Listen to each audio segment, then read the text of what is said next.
আমাদের রংধনু এবং নিকুঞ্জতে বিভিন্ন সময় বিভিন্ন শ্রেণী পেশার মানুষ অর্ডার করে। তার মাঝে যেমন রয়েছে বিভিন্ন স্টুডেন্ট, ঠিক তেমনই রয়েছে অনেক পরিচিত, জনপ্রিয় এবং বিশেষ ব্যক্তিবর্গ। আমরা কখনোই সেগুলো সেভাবে প্রকাশ করি না, সেই কয়েক বছর আগে থেকে এখন অবধি। তারপরেও আজকে যিনি অর্ডার করেছিলেন সে খুবই স্পেশাল, তার কথা মাঝে মাঝেই আমরা আলোচনা করি। আমি বলছিলাম পুচি ফ্যামিলির কথা।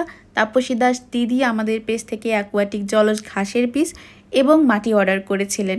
এছাড়াও আমাদের যে রেডিয়াম স্টোন সেগুলোও আমি কয়েক প্যাকেট পাঠিয়ে দেই।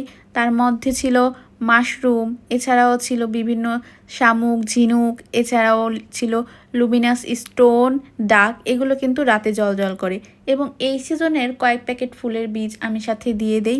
এগুলোর মধ্যে ছিল Jinia, sulphur cosmos, দোপাটি, morning glory আর গাঁদা। এর মধ্যে সালপার কসমস এই ফুলটা কিন্তু 12 মাসই সবসময় করা যায়। এটার লাল, কমলা এবং হলুদ 3টি কালার হয়। এছাড়াও দিয়েছিলাম হাইব্রিড মস্টোস।